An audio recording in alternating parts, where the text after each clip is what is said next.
Hello, everyone, and welcome to the Star Wars Connection podcast. I am your host, Felix, and today we will be talking to you about how Rey and Kylo are the originating restoration couple of the Sequel Trilogy, an Adam and Eve, if you will, that are both being called by the Force back to the Jedi Garden of Eden. First, I'd like to welcome back Issa, who is a longtime podcaster and connection host with many varied interests, who is fond of saying the word exactly in podcasts. Yes, in the immortal words of Matt the Radar Technician, exactly. Exactly. Hi, everyone. And our second guest speaker is Vey, who is our resident connection expert or researcher on Norse mythology, Judeo-Christian mythology, and symbolism in film. Hi, everyone. Hello. Hello. Okay, so Rey and Kylo are the Adam and Eve of the Sequel Trilogy, and some people might think that's a pretty ambitious destiny, considering how things ended between them in The Force Awakens. You know, they might agree that the fight was biblical, but might need some additional explanation for Rey and Kylo as this book of Genesis. So, Vey, can you tell us a little bit about that? Yes, well, first of all, speaking of ambitious, it's not as ambitious as The Chosen One. So in this sequel trilogy, it looks like they're moving away from that concept and into Adam and Eve. But before we get to the details, Star Wars saga is made out of many influences, like fairy tales, pulp fiction, and so on. But among other things is also Judeo-Christian influences. And even in the documentary that's on Blu-ray, they say that they are going to continue using those influences. So one of the big themes in Star Wars is that all their main characters, Anakin, Luke, and Rey now, they rose from the desert, which is a huge theme in Judeo-Christian religion, because monotheistic religion started in Middle East. And that territory has many deserts, so people had to conquer the desert, and hardships of doing that created a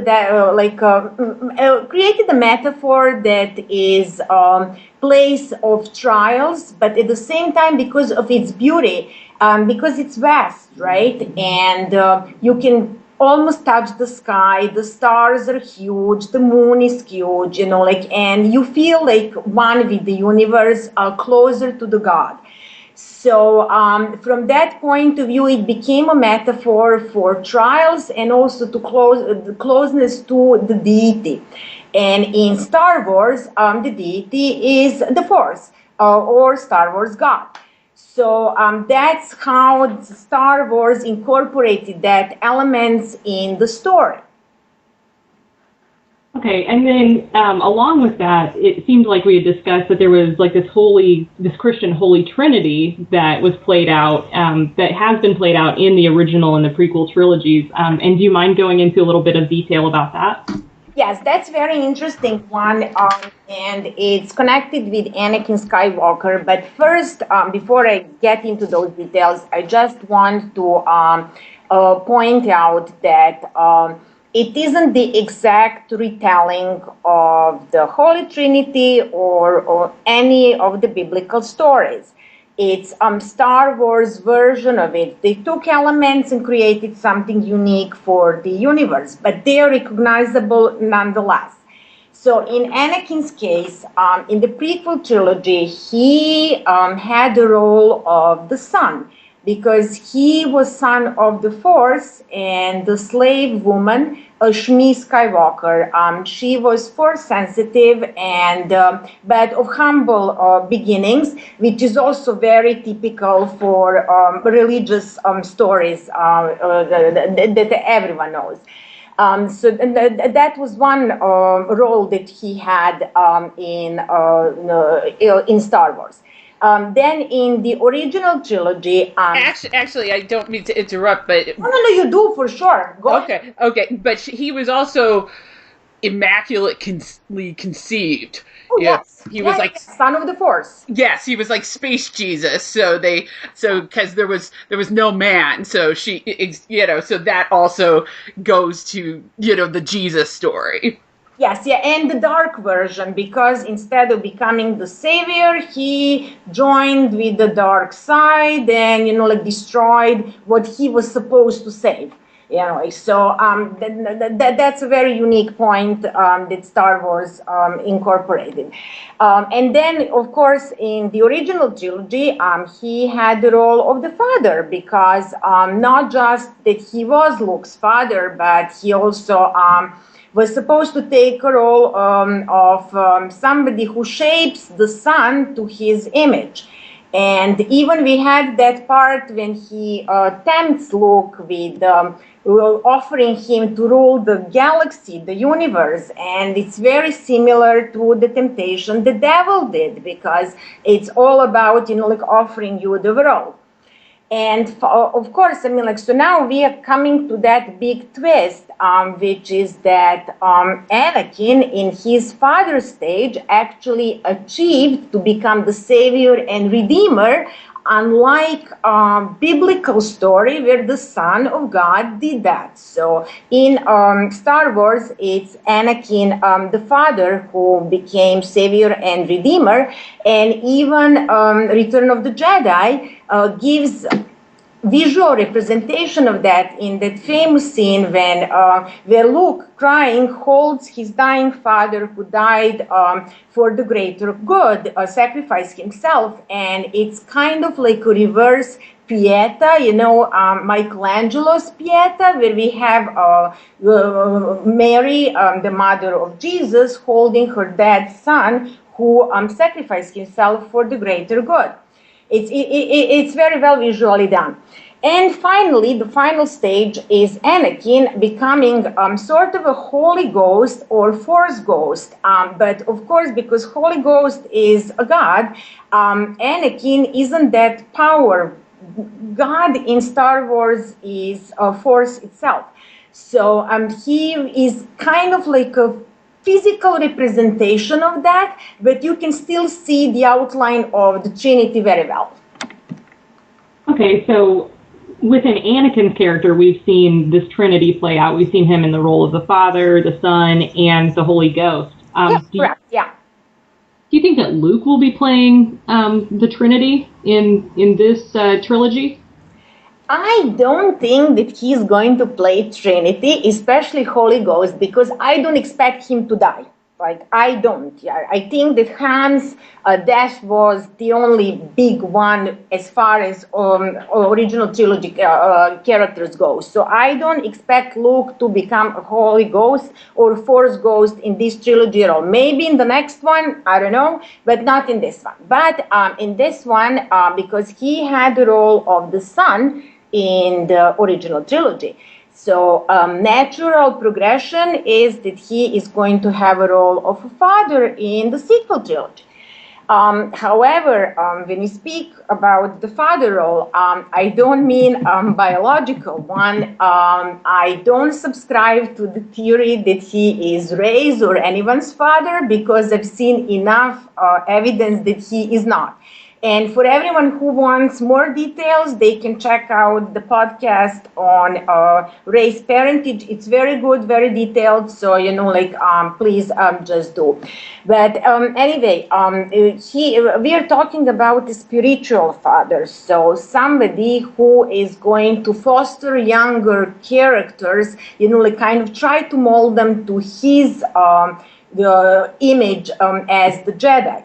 So that would be that father role. And of course, we have, there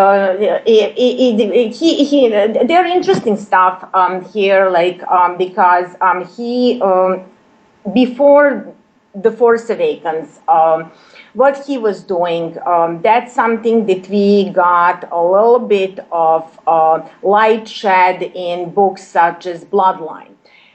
It says that he was basically looking for Jedi lore, Jedi lore, like all about Jedi life. And he had a group of acolytes. That's the exact phrase, the word that they use. Acolytes who were following him everywhere. And people even thought that he was a myth because he haven't been seen in the core planets for a long time. So people just didn't even believe that he existed. But yes, we all know that he does. And he was basically looking for anything about the Jedi that he could learn with his acolytes. So one of them was his nephew, Ben, who we now know under the name of Kylo Ren. So under some mysterious circumstances that we'll probably learn about in episode 8, hopefully won't be moved to episode 9, Ben betrayed him. He destroyed Luke's dream to create the new Jedi, new generation of Jedi, new Jedi Order. And that happened because the boy was already under the influence of Snoke. And this is a very interesting thing, that if you change O into A, you get snake. So Snoke is really snake. That's very Adam and Eve-ish. Yes, very, very much. Like I would say that Ben or Kylo Ren is coded Eve. So Rey would have to be Adam, but we will give more details on why she actually is. So.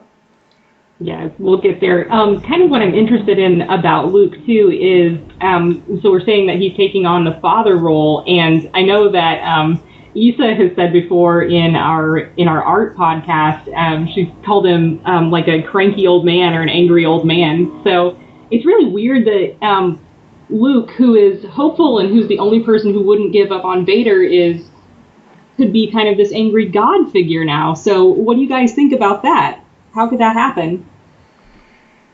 Issa or who wants? I agree with that. I think I agree with you, Vey, that because in the original trilogy and the prequel trilogy, they did a lot of Christian things. They did a lot of Trinity around Vader. But I think because they're not doing an exact retelling of the Bible, of course, they don't need to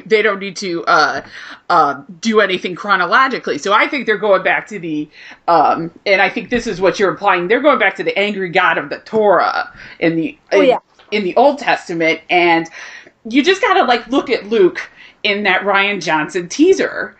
I mean, does he look like, remember the part, I am a Jedi like my father before me. Does he look like that, Luke? No, he doesn't. No. He's stern, he's got long hair and a beard, and he's wearing, a flowing outfit, but it's simple robes. I mean, just think about it. How many paintings over the centuries have portrayed the God of the Old Testament of the Torah in this way? You only need to look at the ceiling of the Sistine Chapel to know that God, that particular God, is nobody's fool. Also, there was a rumor that, and we've discussed this in earlier podcasts, that Kylo and Rey are going to be having a conversation on Ahch-To, and they're in a hut, and Luke blows up the hut.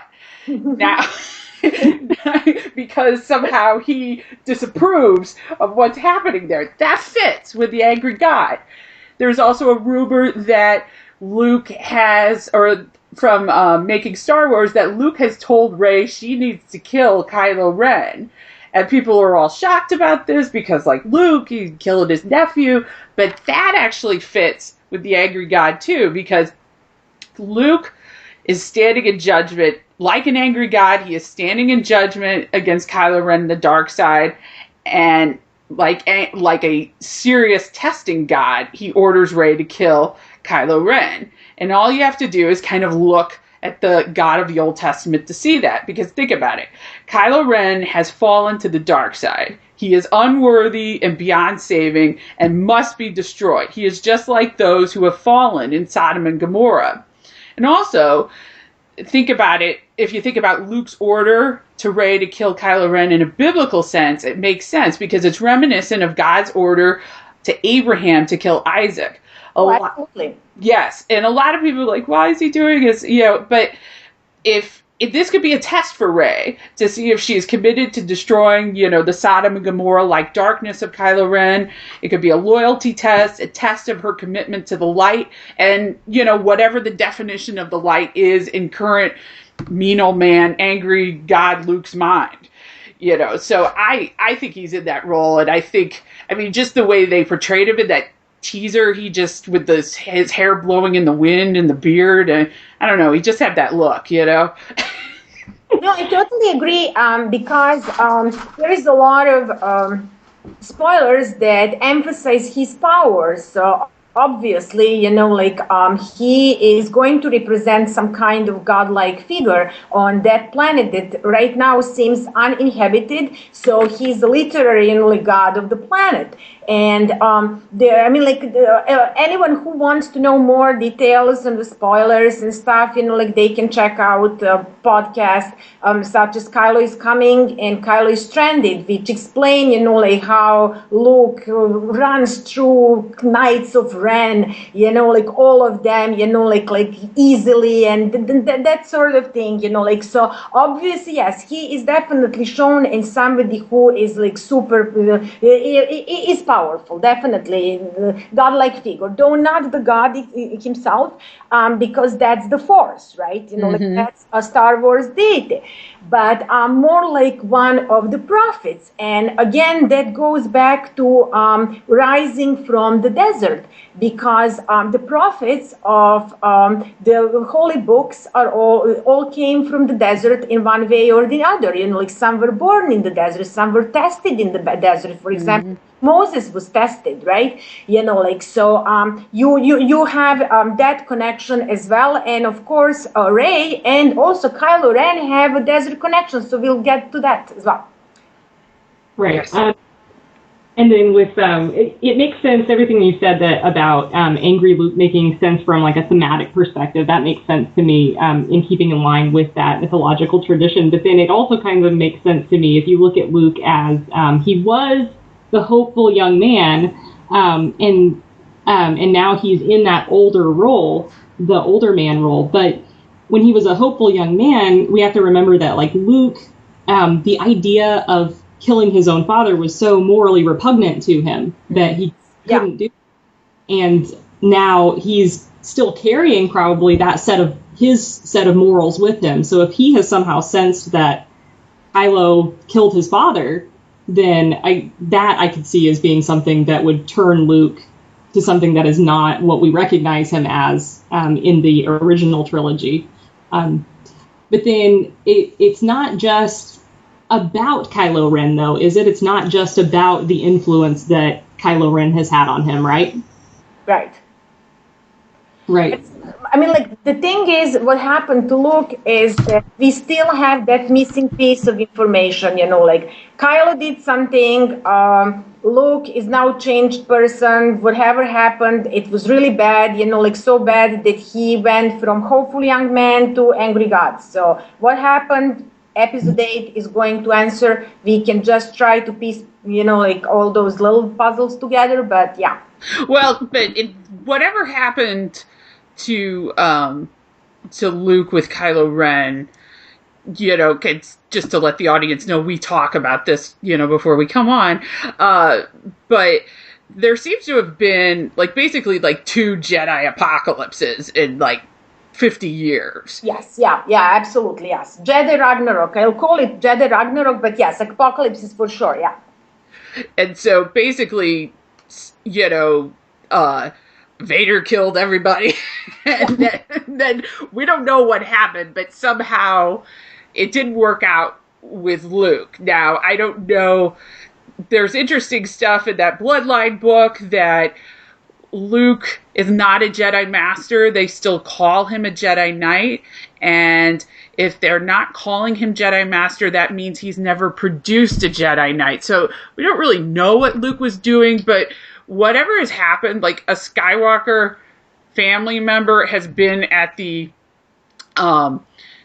scene of the Jedi Order going down twice, basically. Like, something has happened. And, you know, and basically you got to think that at the end of all of that, the state of the Force has to be in a bad way. It was in a bad way when Vader did it, and something went wrong with Luke. Why didn't he produce any Jedi Knights? Why they talk about him in Bloodline like he's kind of an odd dude, like with acolytes. Like, doesn't he have a school? What does he have? It seems like he's just sort of wandering out there. Yeah. One of our friends calls it, you know, like Luke's bad charter school. I call it, you know, Luke's bad sleepaway camp. You don't know what happened. Yeah. And so there's a lot of stuff in the movie and the new canon that shows us that the Force is in a really bad way. The first is like what I'd like to call like dead Force tree.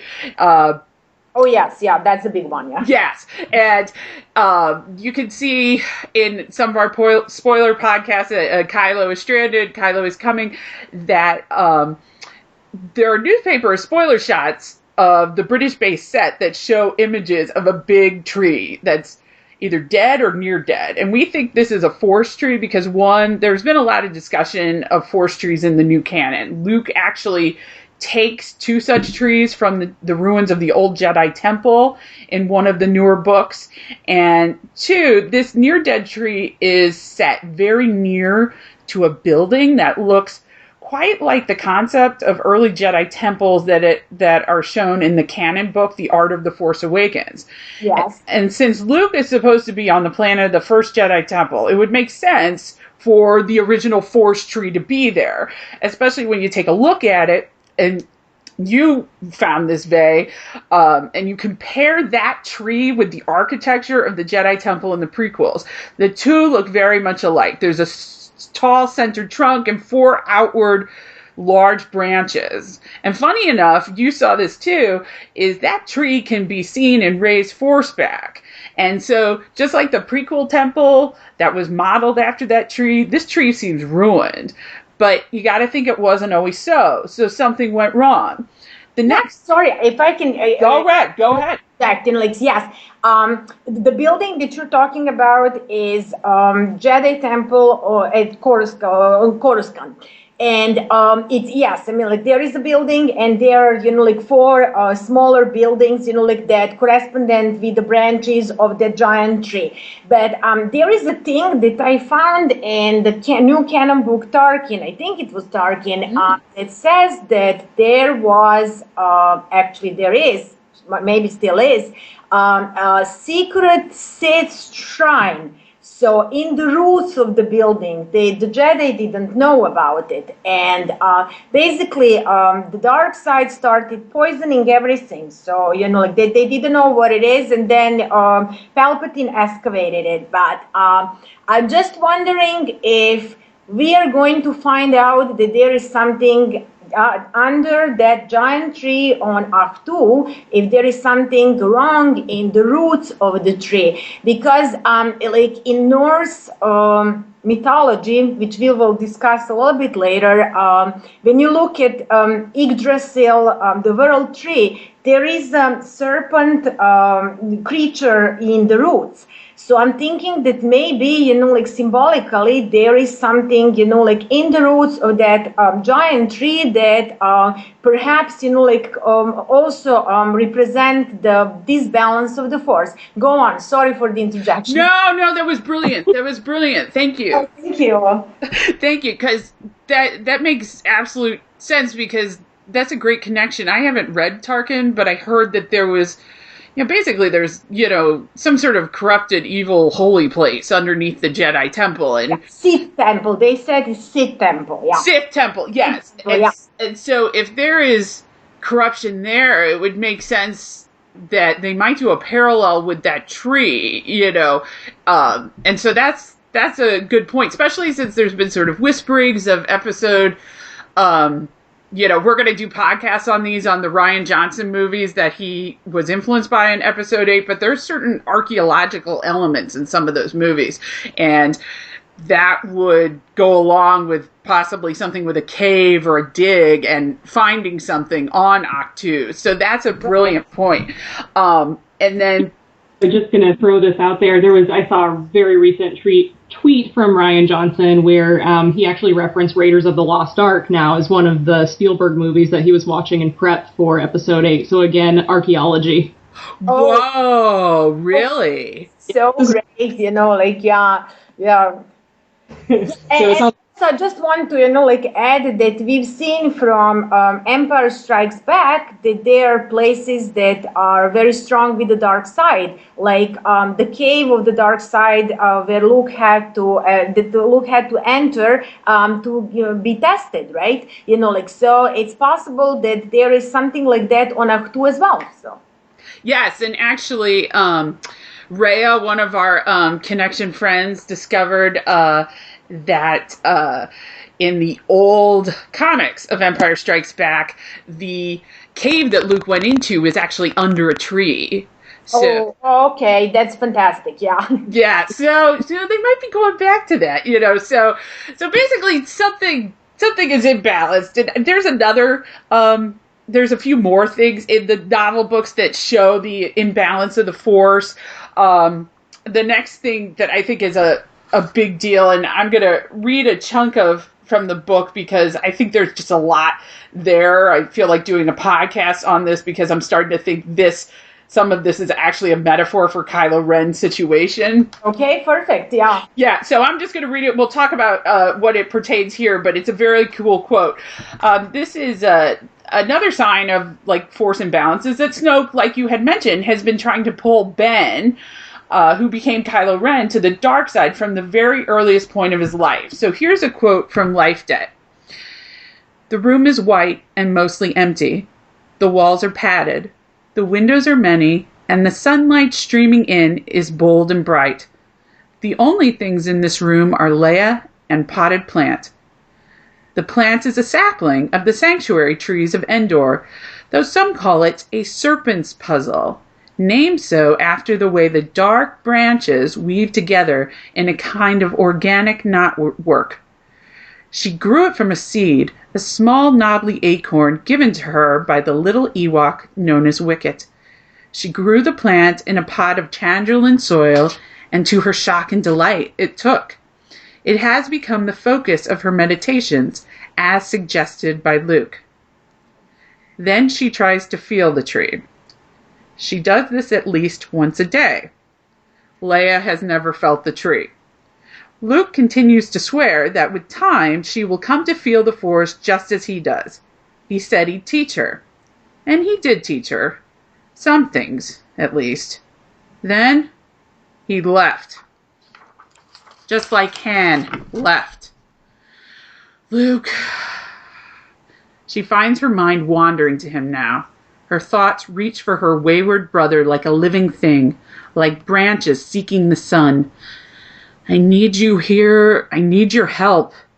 Her mind is a tangle of thoughts, the complexity of politics, the love and anger over Han, the loss of Luke, and above all else, the ever-persistent worry about the life she carries. Her skin tingles. Her mind feels suddenly unmoored from the rest of her. Leia feels dizzy enough to fall over. Oh my. There it is, washing over her and through her. An awareness unlike any she's ever felt before. A pulsing glow, flickering and strong. It's not the plant. It's not Luke. It's not even Han. It's her child. This isn't just a mother's recognition of the life inside. That she already knows. She's already aware of the bump and tumble of that little person she carries. This goes beyond all that. This is something separate from her. It isn't a physical feeling. It is all around her. It suffuses her like the perfume from a jungle of flowers.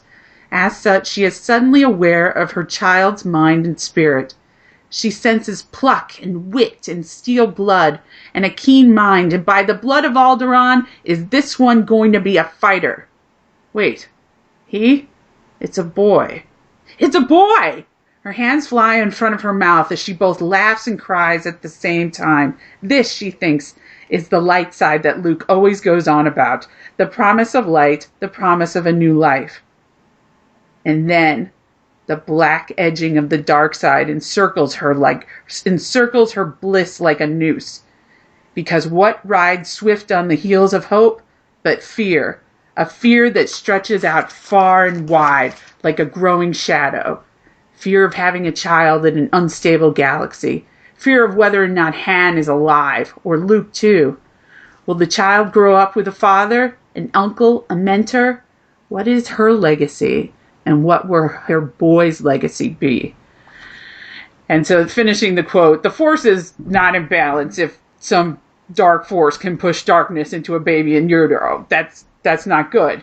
And then just sort of finishing up the imbalance references, though Ben was born equally capable of dark and light, Bloodline tells us that apparently he held on to the light for about 23 years before falling to the dark side. So think about it. You think about a soul that is so light and so powerful that he answered his mother's call when she called for Luke. She didn't call for him. She called for Luke, and he answered her. And he also helped her feel the Force for the first time, and then somehow withstood Snoke's temptation for 23 years. When that person falls, that tells you something is really wrong with the Force. I mean, just the whole existence of the First Order is a sign something is wrong. There is no balance when some group is blowing up planets. And then Lor San himself, he says it right in the movie. Without the Jedi, there is no balance, and all kinds of evil references are found in Aftermath Life Debt that basically that evil was always out there the whole time, even in the earliest days of the Republic. So basically, the way it looks, it's like the Force has never recovered from the first Jedi apocalypse with Vader, and it still hasn't recovered. Like, whatever evil was contributed to the second Jedi apocalypse, which is with Kylo Ren. Right, and so, no, that's really well said, and I mean, like, and Lord Santeka actually does say, without the Jedi, there cannot be balance in the Force. He says that, so it's an actual quote. So yes. It looks like that lack of balance in the Force is confirmed in the Force Awakens. So. Right, but the thing is, like, if the Force is out of balance and Luke is supposed to be kind of our angry God figure, like, if he's God, can't he just do something about it? Can't he fix that? Well, that's the thing, like, it can be fixed, but the question is who does, because this is how I see it, may not be the right thing, but in fairy tales, in, like, mythology, religion, etc., hope is a big thing, and especially in fiction that is inspired by all of this, and in the movies, hope is always young people. So in the original trilogy, when Leia sent a message to Obi-Wan Kenobi and said, "You are my only hope," she was wrong. Obi-Wan Kenobi was old. He was not the only hope, but the hope was Luke. He was young, and at the same time, because Leia was young, she was also the hope, and Han was young, he was hope, etc., etc. So in the sequel trilogy, Luke is old. So Leia thinks he's the hope, but he really isn't. And the sequel trilogy isn't about him. I know there are people who still think that he is the main character, but he isn't. That was said so many times. But anyway, in cinema, and like I said, in fiction, in fairy tales, in religion, etc., a youth is the hope. And in this sequel trilogy, hope, Rey, Kylo Ren, as far as the Force goes, and of course on the Resistance side we have Finn and Poe and the new female characters. So yes. Yeah, and also just flat out, like, J.J. Abrams and Mark Hamill have both said that the sequel trilogy is not about Luke, and for the reasons Vey just stated, and Mark Hamill and Luke are awesome, but they've had their story, and exactly, yeah. Yeah, and so, and just like you said, we've said a few times, this isn't the Bible, so Luke isn't God. He's like a prophet. So since this is Star Wars, the Force gets that top dog role, and as the all-powerful sentient being it is, the Force kind of gets to play chess with people. And in particular, it seems to have chosen Rey and Kylo to play an Adam and Eve-like role. Okay, so then if we get to talking about how Rey and Kylo are going to play that role, why don't you, Vey, can you start us off with some background on some creation myths? Yes. Okay. So Adam and Eve, as everyone knows, it's an iconic story. They were the father and mother of humanity. They were created by God, first Adam and then Eve, his compatible companion. So their role was to procreate and, that means have children, populate the paradise with more humans. But the idea really was that all those humans were going to worship God.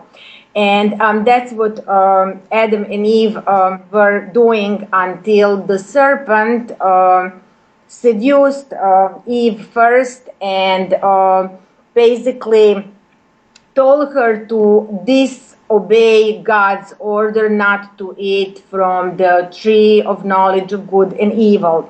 So that original sin was disobedience, really. And Adam and Eve ate from the tree and were expelled from the paradise. So it's an iconic story that actually exists in many other mythologies and religions in similar forms. So, for example, in Norse mythology, there was also the first couple, because they are all first couples who begin something. There was a first couple called Ask and Embla, and they were created by three Norse gods from tree trunks. And they gave them soul and everything, but the idea was that they were the first couple. And then the same Norse mythology also had the last couple called Leif and Lifthrasir, who survived Ragnarok when the world was destroyed completely, and also some of the famous gods were killed as well. And they were hiding in the world tree and repopulated the world again. So, so we have two types of those first couples. One is like Adam and Eve type that starts everything completely anew. And then we have Leif and Lifthrasir type of first couple that is last because they are the only survivors, but first of the new era that happened after some apocalypse. In this case, it was Ragnarok. So I would say that Rey and Kylo belong in this second group of first couples because they were born after the Jedi apocalypse. So they would be, they were basically bring the beginning of the new Jedi, which is spelled out in the Force Awakens in several lines. First of all, Lord Santek opens the movie with words, "This will begin to make things right," and it's in regard to the map to the first Jedi temple on Ahtu. So the first Jedi temple, which is the representation of the Force, seems to be calling Rey and Kylo to Ahtu, which is the place where the Jedi began. So here we actually have a reverse Adam and Eve, because Adam and Eve were expelled, but in this case, Star Wars Adam and Eve are actually called back. They are returning to Jedi Eden. Okay, and that makes sense. So if I understand you right, what you're saying is it's a reverse Adam and Eve situation, and it follows more closely along with that Norse mythology. Yes, yeah. And we have, and this is, I guess, pretty common to Indo-European creation myths, where you have your first humans actually arising from trees. Yes, yeah. Which is pretty intriguing, considering we talked at length about that distinctive-looking force tree on the episode 8 Octo set. Yeah. And that tree that appeared then. It's really well connected, like when you think about it, we have the big tree, and we have a young woman and the young man, and we have the place where the Jedi began, and we even have the prophecy, the Snoke, delivers. He says, if Skywalker returns, the new Jedi will rise. And from where would they rise but from the place where the Jedi began? So, this particular trilogy, it won't go to the place where the Jedi began without, for no reason. It's going to be very important. And the fact that we have that giant tree, that we have angry Godlook, that we have young woman Rey, and that we have young man Kylo in that environment, it really looks like the creation, the story about the creation of Jedi Genesis, Adam and Eve. Yes, and that ties in with basically, and that all has to happen because there has been a Ragnarok, so to speak, because the Force is in trouble and balance needs to be restored. And I don't know. I just think it's amazing that, as we were researching this, that I knew the Adam and Eve, but I didn't really know the Indo-European. And so I think it's so interesting that, that force tree, it looks almost dead and it's at the beginning of it all. And, when you look at all of these origin myths from the Western world, where it has to be a union of a man and a woman involving a tree, and in the Norse tradition, the two had to go to that special tree and somehow become connected with it to renew the world. So, just like you were saying, reverse Adam and Eve, instead of being kicked out, they are being called. They are called to the tree. Okay. So we've got the idea of this reverse Adam and Eve pretty solidified. And I would say, too, the reverse Adam and Eve in more than one way. Not only are they being called after the destruction back to paradise, but you've also got some gender subversion there. But we'll get into that. I'm going to go down kind of just a list of what makes us so sure that these two are our Adam and Eve. There's a lot of callback here to the Adam and Eve myth. So the first thing, and again, you two, Issa and Vey, just feel free to chime in whenever, because this is a lengthy list. We had first the apple or the pomegranate. So again, calling back to that Adam and Eve myth, you've got Eve who hands the apple to Adam after she's been tempted with that fruit. And we see imagery in The Force Awakens of Rey in Maz's castle, and she's eating what looks to be like a pomegranate. A lot of times in these creation myths, it's actually a pomegranate instead of an apple. And then, of course, you've got the pomegranate with the Hades and Persephone, but that's kind of a different thing. But then we've got Rey and Kylo as these reverse gender roles. So they seem to be presented that way. So we have Rey leans more toward Adam. She's grown up lonely. She's isolated. She's all by herself in that desert world, and she needs a partner. And that's part of her heroine's journey, too, is going from the past, from wanting to be with her family, into coming into womanhood and finding her true partner. But she's like Adam in that way. Adam was lonely. He needed a partner. And then if you look at Daisy Ridley, very naturally attractive, beautiful young woman, but they've got tomboyish for her role. And she takes on some more what you would think of as traditionally masculine qualities as well. She's very tough. She presents a tough exterior. She's good at a lot of different skills. These are things that unfortunately maybe we usually associate with male characters. And then we've got our Kylo, who leans more toward being an Eve character. he understands Rey's loneliness when he's interrogating her, and he finds that in her mind. You can hear in the tone of his voice, he has empathy for that, the loneliness and the fear to leave. And then with Kylo, we've got this idea that he's been seduced already. So like Eve, who was already tempted by the snake before she handed the Adam to Apple, or the apple to Adam, rather.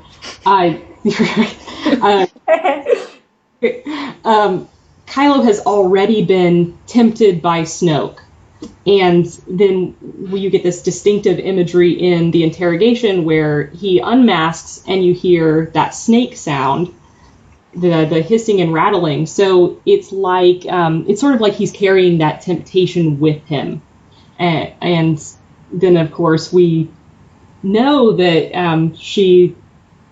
I wouldn't say she doesn't give in to the temptation of the dark side, but she does take some of his force power with her, because she, when he gets into her head and then she pushes back, she gets into his head, and then she downloads his abilities in the force. So kind of passing on that knowledge, like taking the apple from the tree of life. And then we've talked about snakes at length. So we've talked about Snoke as the snake, and like you said, you just take out one letter, replace it with an A. Snoke is the snake. And then we already mentioned the hissing sound with the helmet, and then the serpent's puzzle in Aftermath. So we're being given a lot of snake imagery within the Force Awakens and within these kind of outside stories. And then we have these two. So we have our Rey as Adam. We have our Kylo Ren as Eve, and a very feminized Eve. Kind of forgot to mention that, like and we've talked before in other podcasts about how he's presented as very beautiful. His, like Adam Driver is, again, he's this naturally handsome actor, but I would say he looks more masculine in his regular state than he is presented in The Force Awakens. So there was effort that went into that hair, and then like his eyes and lips are highlighted. But yes, he was beautiful. He was like Adam Driver is handsome, but the unmasked Kylo Ren was beautiful. No, right. He is, to me, when he unmasked, he turned into Apple, the temptation itself, like it wasn't like I'm tempting you with the dark side. It was like, the temptation, bite me. And then when she scarred his face, it was like a bite, like, yes, like bite, like take the bite. But, like seriously, he, like those luscious lips, like it just, he is the temptation incarnated, like you can say he isn't. And yes, like I totally agree that, like they coded them really well as Adam, her as Adam, and him as Eve. And I must say that famous scene when he says, "Don't be afraid, I feel it too," and has this hand extended toward her. I always get that, like the image of Eve with the apple and telling Adam, "Don't be afraid, I feel it too." And, I really have that image. I think that actually happened. That's so good. Well, and yeah, so before, that's so good. I didn't pick up on that, but that makes a lot of sense. And so getting into kind of that, we're going to get into like this metaphysical marriage and like this extended metaphor of like a marriage and then a consummation of a marriage. And so I wanted to maybe class this up a little bit, so we're not just talking about sex, but it's in classic literature. Milton, his story of Paradise Lost, the implication is that that the tree of knowledge, it's not just knowledge in general, it's knowledge of sex. So just to give a brief summary of that, you've got Lucifer, who falls from heaven, becomes Satan, and he's supposed to be the most beautiful of God's angels. He falls into darkness, and he devises his plan to ruin this world. And so you got God created Adam, he created Eve, and then here comes Satan as the serpent. He takes the form of a serpent in order to tempt Eve. And here's what he does is he appeals to her vanity and appeals to her intelligence. And he actually calls her a goddess among gods. And basically says, you are so intelligent, you're so cunning. Well, of course it's you that should have this knowledge. And that's kind of how he is able to tempt her into eating the fruit. And so she does. And once she eats it, then she, of course, shares it with Adam. And then here's where we get into this idea of the metaphysical marriage and of this sexual imagery that's inherent to the story, is that after she tempts Adam, then apparently they've already been having sex in the Garden of Eden, according to this is the Milton version, but it's garden variety, if you will. It's just like run-of-the-mill, just basic, like God ordered us to procreate, so this is what we're doing. After they eat the fruit, then it becomes, they immediately after, they have like this lustful, passionate sex. And apparently it's not bad at all, because Adam's response is basically like, why weren't we doing this before? This is awesome. Oh, okay. Oh. And then after that, they go to sleep, and then they wake up later. They've had nightmares and all night. They've had these horrible nightmares. They wake up, and then they have their first sense of guilt and shame, and they realize that they're naked. So they try to cover up. And so I see a lot of this in The Force Awakens and how Rey and Kylo are presented to each other. So we've got their first meeting in this like Garden of Eden-like Takedana, where it's just lush and green. Rey thinks she didn't know there was so much green in the whole galaxy. But the perfect setting for our Adam and Eve to meet. And then we start to have this idea of this sexual awakening. So Kylo Ren, who is our Eve figure, approaches her. He's got his lightsaber held in a very precarious position. Oh, yes. Oh. Let you, please see my lightsaber. Right. Hey, I kind of like you. We immediately see him as he's approaching her with the lightsaber that's held kind of as a phallic symbol. He's approaching her, and he looks her. He gives her the once over. He looks her up and down, so you can see that he's attracted to her.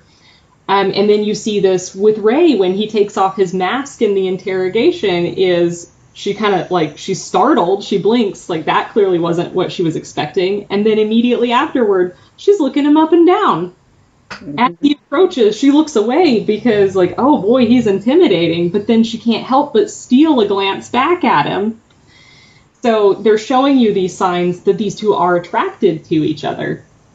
And then we have this idea of the shame idea. So they, when Kylo approaches Rey in the forest on Takedana, her hand moves down, and yeah, she's frozen in the forest, but her hand moves down, and it almost looks like she's covering her lap.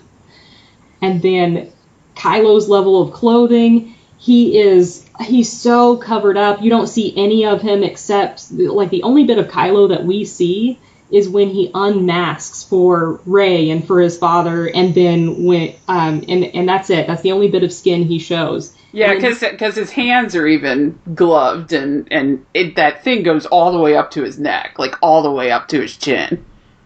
Right. And then when Hux walks in on him talking to Snoke after he's trying to get Snoke's advice about how to get the information from Rey, and Hux walks in and he's like, it's like this, oh crap, look, like, mm-hmm. and of course it's related to like Hux is tattling on him about the girl, and about losing the droid because he went after the girl instead. But I think part of that is too, like, he doesn't want Hux to see him without his mask. He's ashamed. Mm-hmm. And then the looks, I would say the shame too. When he's going through her thoughts, and he's identifying her loneliness and her desperation. I really interpreted that like her, because that's when she starts crying, and I think that she's ashamed of that. Like, she didn't want anybody to know. She didn't tell Finn. She didn't tell Han. These aren't things that she's made privy to them, but Kylo finds them out, and that's embarrassing to her. And then Kylo, of course, he did not want her to find out that he's afraid of not being strong enough. He's afraid of not being as strong as Darth Vader. He didn't want anybody to know that. That's why he wears the mask. But so he looks very ashamed after she discovers that. Yeah, because when there's a great like facial expression Adam Driver does, where after she's, you're afraid of not being as strong as Darth Vader, he is just like, oh my God, he just looks like he's naked on his face, basically. Like, she has just seen him naked. Right. It was a great look. So these two have seen each other's deepest fears. They're the only people, perhaps, aside from, Vader's burned up helmet, who've been let in on these secrets. They know each other better than anybody else really does, even if they didn't want to, But then we have this idea of the metaphysical marriage and consummation. And so it starts with the bridal carry over the threshold of the command shuttle. So you've got this imagery of this groom taking the bride over the threshold, and then we get to the interrogation, and we talked about there's an extremely intimate mental connection, and it's shot so that it looks very intimate. They do this close-in shot that's an almost kiss when he's going through her thoughts of fear and isolation, and then they're naked before each other, and she takes his temptation from the Tree of Knowledge when she downloads his Force abilities, because she gets into his head, and all of a sudden she knows how to do all these things that she didn't know how to do before. So she has absorbed some of that temptation to the Force in herself. And then we've got the really interesting sexual imagery that's sort of, I think of it as like the consummation of the marriage, when they're doing their lightsaber duel, and he has her backed up to the edge of the cliff, which has its own set of connotations with it.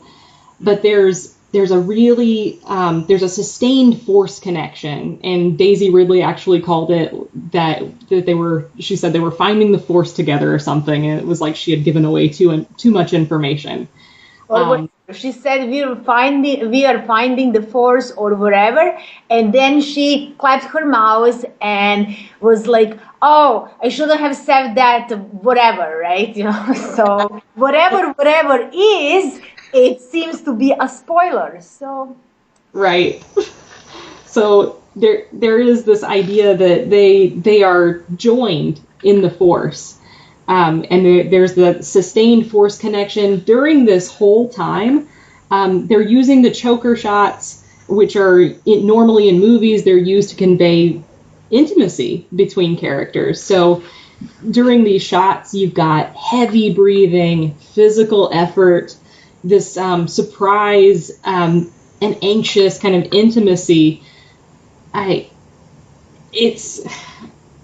The looks on their faces are like, if you're an adult, you've seen these faces before, hopefully.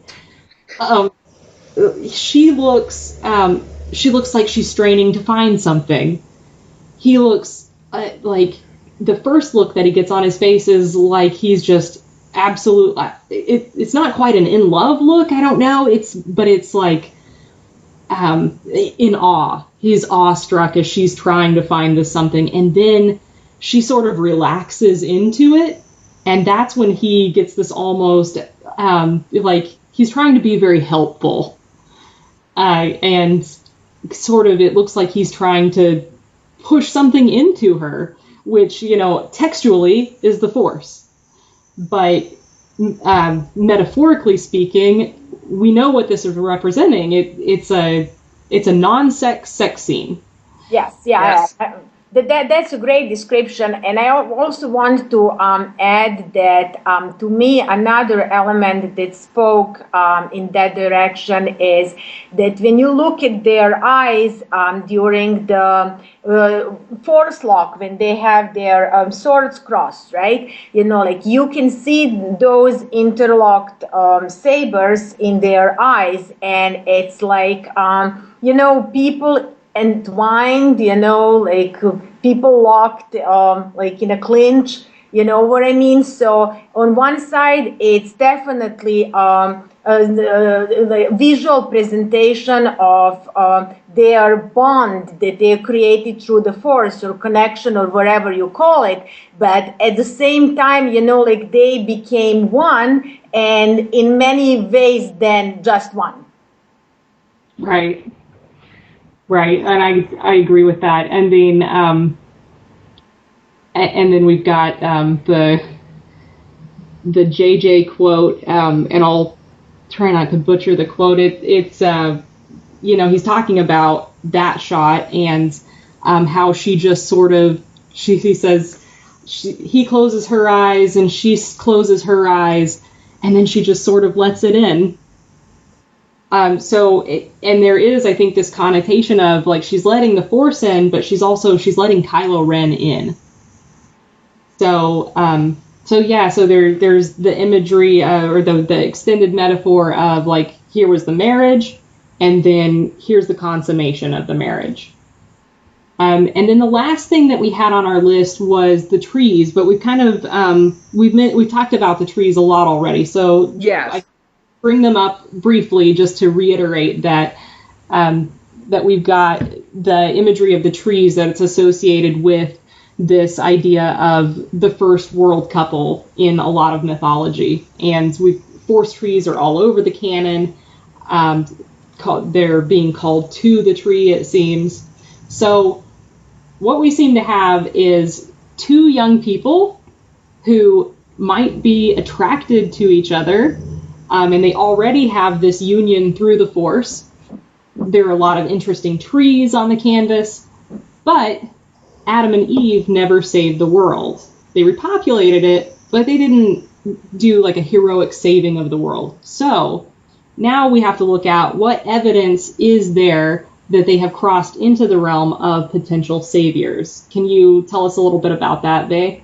Okay, so first